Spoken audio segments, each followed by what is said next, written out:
20세 여성 독일이민 문의드립니다. 플러스 만 15세 남동생 풀반님, 만 20세 04년생이시고 경북대학교 2학년 해양학 전공이세요.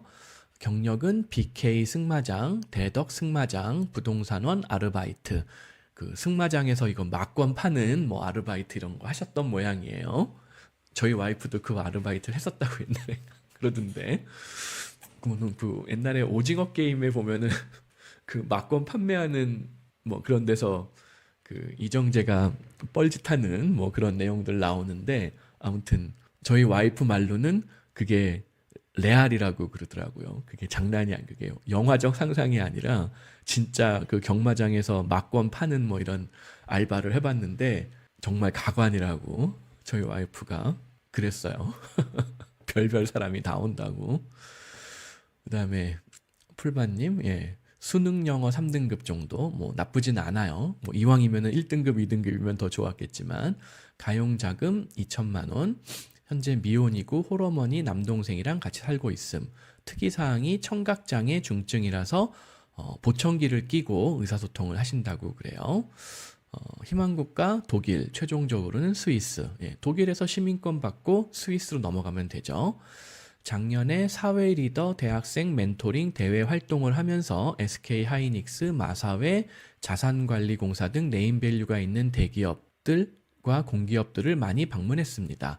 그 중에 한강물 환경연구소라는 곳이 가장 마음에 들었는데 근무 환경이 마음에 들었습니다. 빌딩 숲이 아니라 주변 인근의 산 그리고 강밖에 없는 한적하고 아름다운 곳이었습니다. 그렇죠. 이게 뭐 공기업 중에서도 완전히 뭐 꿀보직인 뭐 특별하게 무슨 뭐 매출 뭐 이런 거에 상관없이 편안하게 근무할 수 있는 그런 곳이었을 거예요. 9and6, 한국에서는 9 to 5가 아니라 9 to 6죠. 예. 워라밸도 좋고 한데 이제 당연히 그런 곳이 연봉까지 높은 경우는 많지는 않아요. 이렇게 막 한적한 이런 유유자적할 수 있는 그런 직업 포지션이 연봉까지 높으면은 뭔가 심각한 비리가 있는 그런 상황이라고 봐야죠. 예. 그래도 하여튼 뭐 연봉이 낮았지만 뭐 근무 환경이 좋아서 워라밸도 좋고 관심이 있었는데 참 조금 아쉬웠다. 예. 이러한 경험을 통해 제가 업무 적성, 업무 환경, 연봉 등등 다른 직업 가치관들보다 이게 예. 업무 적성, 업무 환경, 연봉 이 세 가지를 중요시한다는 걸 깨달았습니다. 그래서 세미님의 블로그를 우연히 보면서 스위스가 저의 이러한 가치들을 한국보다 만족스럽게 충족시켜줄 수 있는 나라라는 것을 알게 되어 이민을 희망하게 되었습니다. 해양학 전공을 살려서 유럽의 해양연구소 취업. 요거는 좀 쉽지는 않아요. 왜냐면은 이런 해양연구소에 취업을 할 정도면은 석사, 박사 진짜 공부를 많이 해야 되거든요. 그러면은 지금 젊은 나이에 빨리 해외로 나가서 어학 준비하고 현지에서 취업하고 해야지 영주권, 시민권 가능성이 생기지. 뭐 한국에서건 해외에서건 천천히 석사학위, 박사학위 받으면은 영주권을 빨리 받느냐? 그게 아니라는 거예요. 물론 박사학위를 이미 받은 사람이 영주권 뭐 취업을 해서 영주권 받고 하는 거는 가능할 수는 있겠지만 박사학위까지 받으려면은 엄청난 시간과 비용과 노력, 인생의 중요한 시기를 올인을 해야 된다는 거예요. 그리고 지금 스위스를 궁극적으로 생각한다고 했는데 스위스는 바다가 없잖아요. 물론 스위스에도 해양 관련된 연구소나 회사, 의외로 무슨 막 상선 이런 회사, 유명한 무슨 상선 회사가 본사가 스위스에 있고 막 그런 경우들이 있어요. 뭐 세금 목적 때문에 그런 건지 어떤 건지 모르겠지만 국제법 뭐 그런 거에 뭐 유불리가 있어서 그런지 어떤지 모르겠지만 바다도 없는 스위스에 해양 관련된 뭐 연구소라던가 회사 이런 게 있을 수는 있는데 일단 스위스는 바다가 열려 있는 나라는 아니다. 그러니까 해양학을 계속 살려서 해외 취업에 성공할 가능성은 좀 낮은 편이다. 그리고 장애인 우대 가점을 활용해서 국내 공기업이나 금융공기업 취업. 이거는 뭐 나쁜 계획은 아니에요. 그러나 한국의 공기업 경력의 특색이 뭐냐면은 되게 전문성이 없는 경우들이 많아요. 안타깝지만. 더군다나 장애인 우대 가점을 활용해서 취업한 그 포지션이 나의 글로벌 커리어 전문성을 획득하는데 유리한 직종일 가능성이 매우 낮아요. 그래서 한국의 공기업에 취업해서 나는 거기서 그냥 뼈를 묻으련다 라는 목적으로는 2번의 방법이 좋은데, 이 경력을 가지고 해외 취업, 해외 유학, 해외 진출, 이민에 활용하겠다? 대부분의 경우 쓸모가 없는 경우가 많다. 3번, 상경 계열이나 IT 계열로 커리어 전환. 예, 이게 최선이에요. 해외 취업을 희망을 한다면. 해외 취업, 해외 유학, 해외 이민을 생각하는 사람들은 절대적으로 1번, 2번보다는 3번이 유리해요. 장점 당연히 전망 좋고 뭐 적성도 나한테 맞으면 안 할 이유가 없죠. 근데 단점이 수포자다. 이거는 심각해요. 수포자는 해외 이민 유학 취업을 생각하지 않더라도 한국에서도 중산층의 삶을 살기가 힘들 가능성이 높아요. 양질의 한국에서조차도 대부분의 양질의 직종, 중산층 이상의 소득을 보장할 수 있는 그런 직종들의 대부분은 수리적 능력을 바탕으로 해요. 물론 이제 장애인 우대 가점을 받아서 어쨌든 취업을 하고 괜찮은 연봉을 보장받을 수도 있을지는 몰라요. 근데 그러다 보니까는 수학, 수리적 능력과는 관련이 없는 어떤 직종에 취업을 해서 약간 사회적 약자로서의 우대를 받으면서 월급을 받고 생활을 한다. 아쉽지만 그게 내가 갈 수 있는 최고의 선택이라는 거예요. 그럼 그 이상의 발전은 기대하기가 어려울 수가 있다는 거예요. 뭐 전화, 민원 업무 이런 거에 무슨 엄청난 수리적인 능력이 필요할 가능성이 없잖아요. 그러니까는 그냥 나는 한국에서 평타 치면서 살겠다? 그러면 2번이 맞는 선택일 수가 있고, 하지만 나는 글로벌하게 조금 더 전문직, 중산층 그 이상을 노리고 싶다. 그러면은 3번이 맞아요. 그리고 수포자다? 그러면 지금이라도 다시 수학 공부해서 수리적인 능력을 키워야 돼요. 그러니까 뭐 다시 뭐 2차 방정식을 다시 열심히 공부한다. 뭐 그럴 필요까지는 없을 수도 있는데, 뭐 경영, 경제, 회계, 세무, IT 등을 공부하면서 나오는 수학적인 어떤 지식, 뭐 이론 이런 게 있어서 수학 공부를 보완을 해야 된다면은 해야 된다는 얘기예요. 그거를 반드시 뛰어넘어야 돼요. 그 장애물을. 그걸 뛰어넘지 못하면은 3번의 방법으로 성공하기가 어렵고, 3번의 방법이 아니라면은 현실적으로 보통의 한국인이 글로벌한 커리어로 나아가는 거는 거의 불가능하다. 그래서 조건 실건 3번의 장애물을 뛰어넘어야 된다.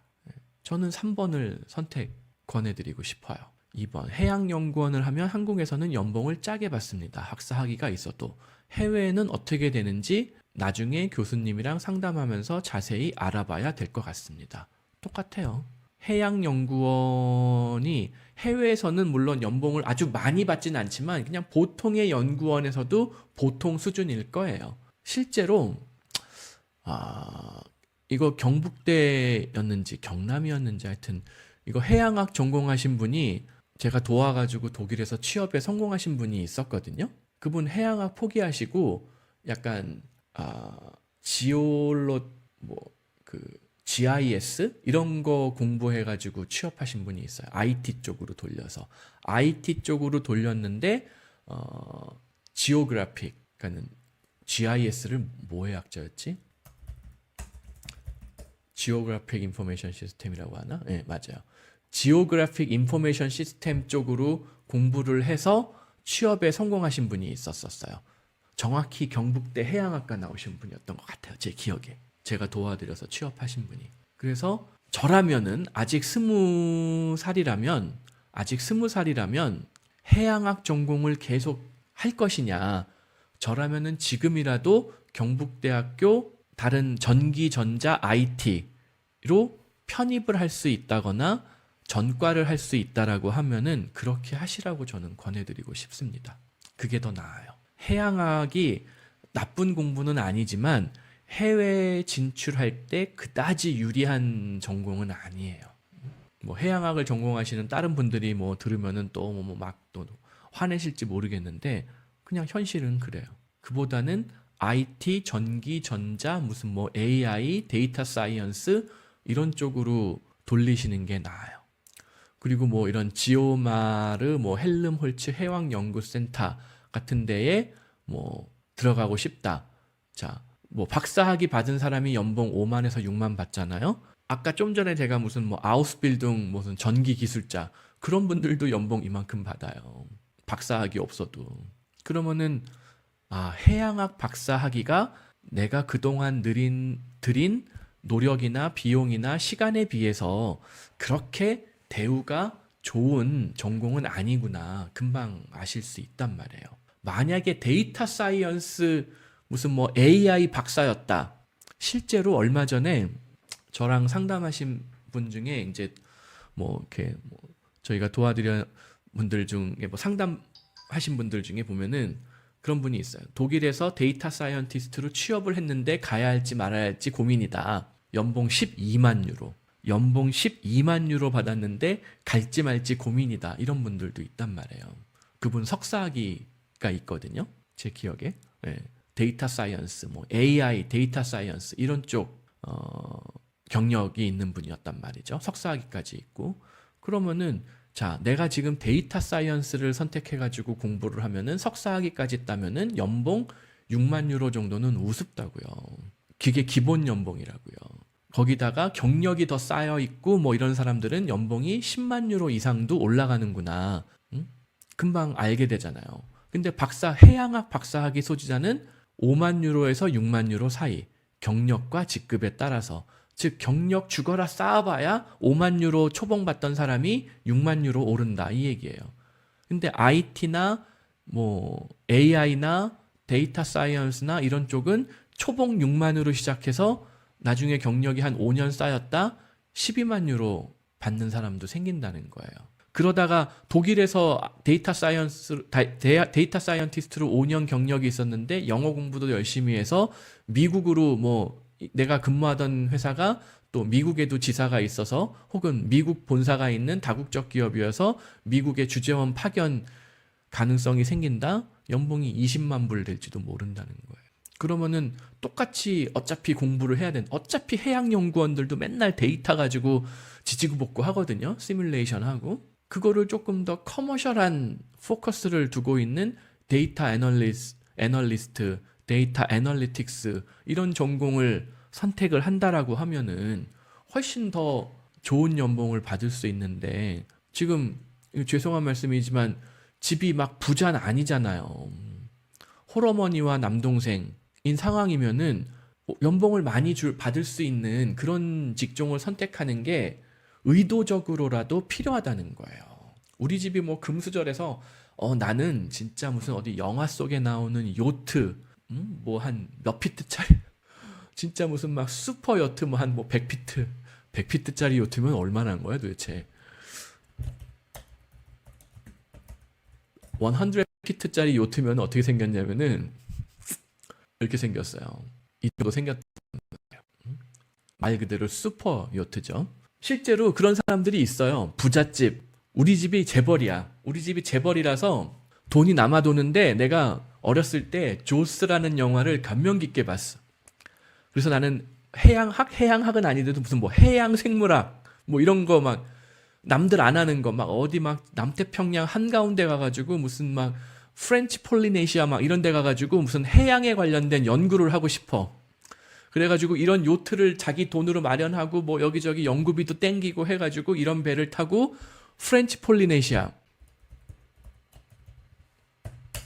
이런 데 가가지고 해양 연구를 막 하는 거예요. 돌고래도 연구하고 뭐 상어도 연구하고 이런 데 가가지고 내가 돈이 재벌이면은 그런 공부 선택해도 좋아요. 실제로 그런 사람들이 있어요. 보면 가끔 자기 돈을 너무나 주체 못할 정도의 부를 그런 식으로 쓰는 게 사회에 엄청난 봉사죠. 당연히. 이런 연구센터에 돈 누가 되겠어요. 정부 돈도 오지만 이런 대단한 기업가들 뭐 그냥 돈이 남아도는 재벌들이 이런 데에 연구센터에 기부금도 내고 막 그런단 말이에요. 그리고 아예 자기가 그런 연구소를 설립해가지고 그 연구소 이름으로 요트 등록하고 그 요트 타고 다니면서 전 세계 다니면서 연구하고 논문도 실제 쓰고 그러면 세금적으로도 이득 보고 껌 먹고 알 먹고 좋잖아요. 실제로 그 옛날에 마이크로소프트 창업자였나 구글 창업자였나 뭐 하여튼 마이크로소프트 창업자 중에 뭐 빌 게이츠도 있지만 여러분들이 모르는 또 그런 다른 분도 있거든요. 유명한 분. 근데 유명한데 유명하지 않은 분 이름을 잘 몰라요. 마이크로소프트 창업자 중에 제가 옛날에 한번 글을 올렸던 것 같은데 진작에 재벌이 돼서 일 안 하고 전 세계 요트 타고 다니면서 그런 분이 있어요. 예, 이분 이름도 제가 기억을 못 하겠네. 이름이 별로 유명하지 않아요. 이 마이크로소프트 창업자예요. 빌 게이츠만 알지만 폴 앨런이라는 분이 있어요. 공동 창업자예요. 그러니까 이 사람은 이미 진작에 재벌이 됐으니까 뭐 일할 필요가 없는데 빌 게이츠는 일할 필요가 없지만 열심히 지금도 일을 하잖아요. 근데 이분은 제가 알기로 무슨 이런 요트 타고 다니면서 폴 앨런 이 사람이 실제로 요트 타고 다니면서 유명한 이분이 126몇 400피트짜리 요트 타고 다니면서 옥토퍼스 아마 이 요트가 그분 걸 거예요. 이거 타고 다니면서 뭐 이런저런 연구도 했는지 뭐 자연을 보호하자는 등 해양을 뭐 보호해야 한다는 등 뭐 그런 뭐 이런 여러 가지 활동도 했을 거예요. 이거 폴 앨런이라는 분이 소유한 옥토퍼스라는 요트예요. 이거 타고 다니면서 전 세계 탐험도 하고 뭐 여러 가지 뭐 이런 공익 활동도 하고 뭐 그러는 거죠. 그러면은 해양학 공부하면 너무 좋죠. 해양학 박사학위도 받고 유유자적 공부하면서. 근데 내가 그 정도 부자가 아니다? 그러면은 해양학 같은 공부를 선택할 때는 굉장히 조심스럽게 심사숙고를 하셔야 돼요. 그리고 유럽에서 취업할 때 장애인 가산점이 있는지 궁금합니다. 가산점이 특별하게 있을 것 같지는 않지만 그렇다고 불이익을 주지는 않아요. 학교를 다닐 때 혹은 취업을 할 때 장애인 직원을 채용해야 하면은 어떤 정부에서 어떤 뭐 특혜 같은 거 뭐 이런 게 있을 거예요. 뭐 대기업은 뭐 일정 수준 이상의 장애인 뭐 고용 의무가 있다 이런 게 있을 가능성이 있어요. 독일 같은 나라에도 한국에도 그게 있거든요. 아무도 안 지킨 뭐 이런 게 있긴 있는데 잘 안 지키는데 진짜 대기업이나 뭐 공기업, 정부의 통제를 많이 받는 공기업 이런 데 아니면은 잘 안 지키지만 독일도 그런 게 있을 거라는 거죠. 그러니까는 취업할 때 조금 더 유리한 부분들이 생길 수도 있고 혹은 적어도 불리한 부분은 없을 것이다. 네. 커리어 유료 상담은 시간당 25만 원이 맞나요? 제가 아마 화상회의 상담 같은 경우에 20만 원 받을 거예요. 네. 그리고 남동생도 있는데 같이 상담 받아보고 싶어 추가로 글 써봅니다. 중학교 3학년 공부를 못합니다. 중학생이지만 수학은 초등학교 수준에 멈췄습니다. 나머지 공부들도 썩 잘하진 못합니다. 그냥 공부머리가 없어요. 동생도 이걸 알아서 고등학교 진학을 일반고 대신 특성화고 가서 기술을 배워서 빨리 돈을 벌고 싶어 합니다. 그게 맞다고 생각을 하고 그럼 특성화고는 수학도 못하고 공부도 못하면은 잘 따라갈 수 있느냐? 그게 아니라는 것도 인지는 해야 돼요. 하지만 너무 어렵게 가르치지는 않을 가능성이 많다. 이미 지금 놓친 부분들이 있는데 그럼에도 불구하고 수학 공부, 영어 공부 열심히 해야 돼요. 지금이라도.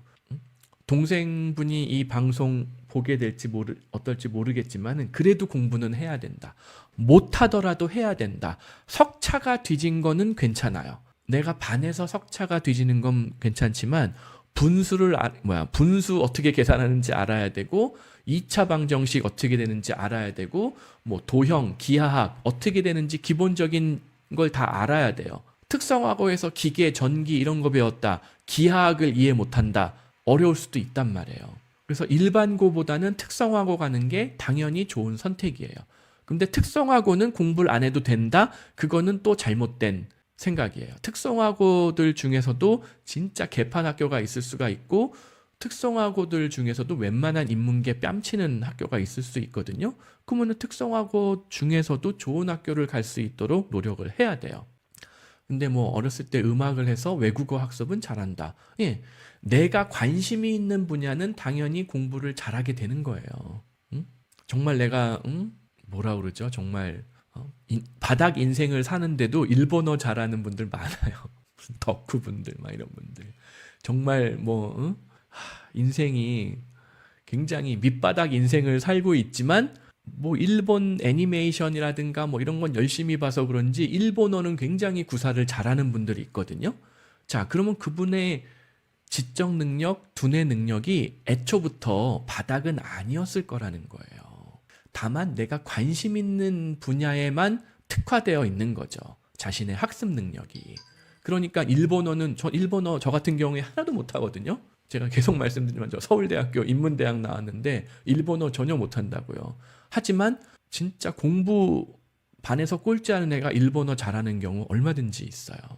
즉 자신이 관심 있는 분야는 누구나 공부를 하게 되어 있다는 거예요.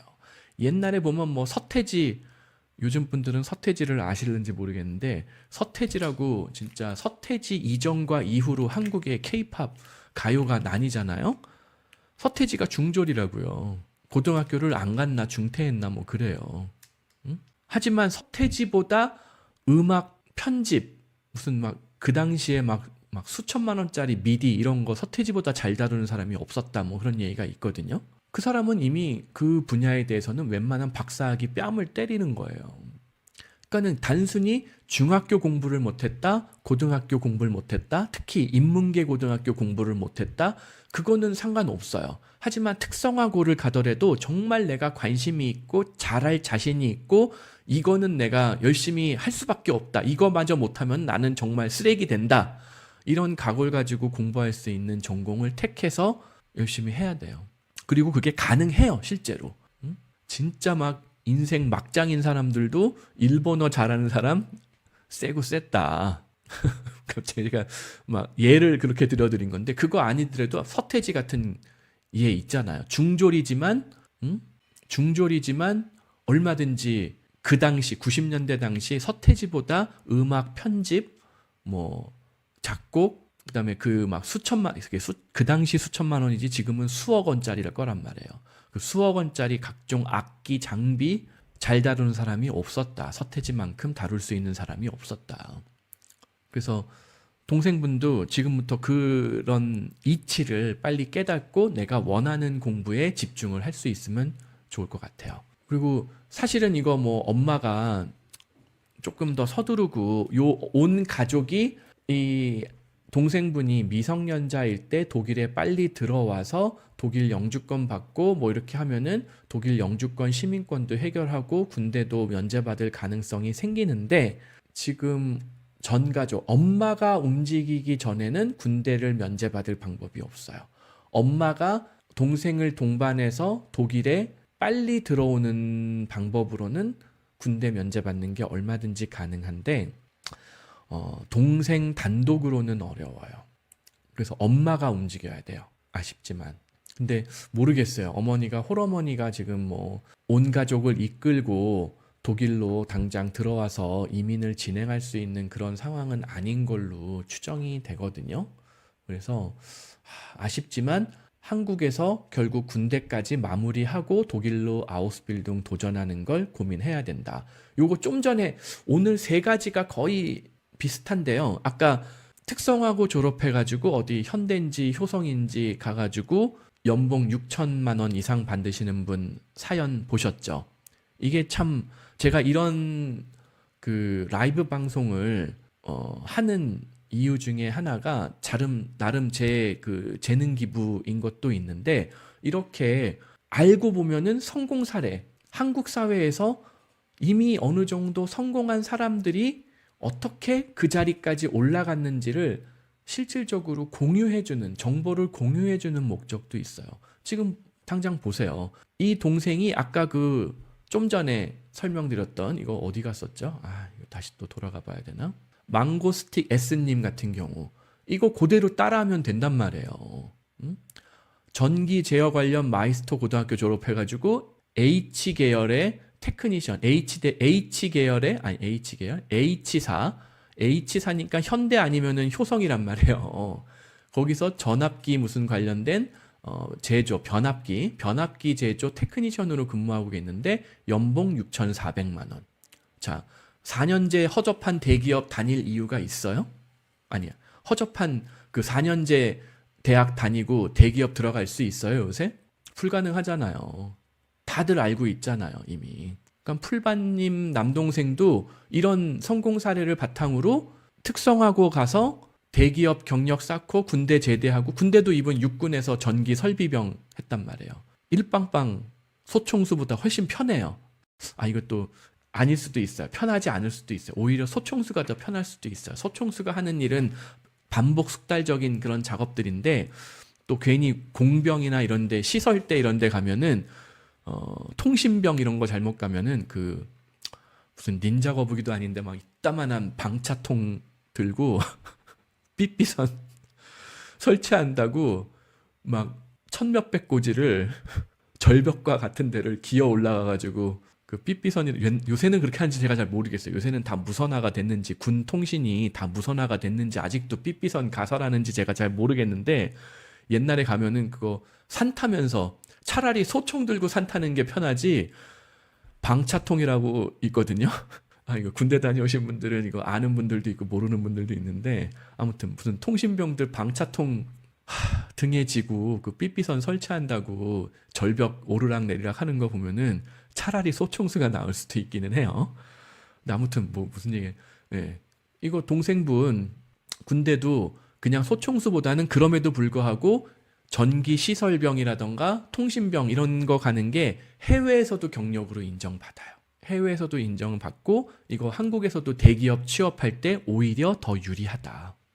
그러므로 예, 동생분 특성하고 저는 적극 권유해드린다. 전기, 전자, IT 이런 쪽으로 꼭 가셔라. 기계도 나쁘진 않은데 요새 하여튼 대표적인 그 유망 직종이 IT, AI, 뭐 데이터 사이언스, 뭐 로보틱스 이런 건데, 기계공학이라도 로보틱스에 특화된 무슨 그런 특성하고 전공이 있으면은 해볼만 해요. 근데 기계도 무슨 막 선반 뭐 아주 전통적인 뭐 기계 뭐 깎고 돌리고 뭐 이런 거, 그거는 약간 이제 한물 간 부분이 있기는 있어요.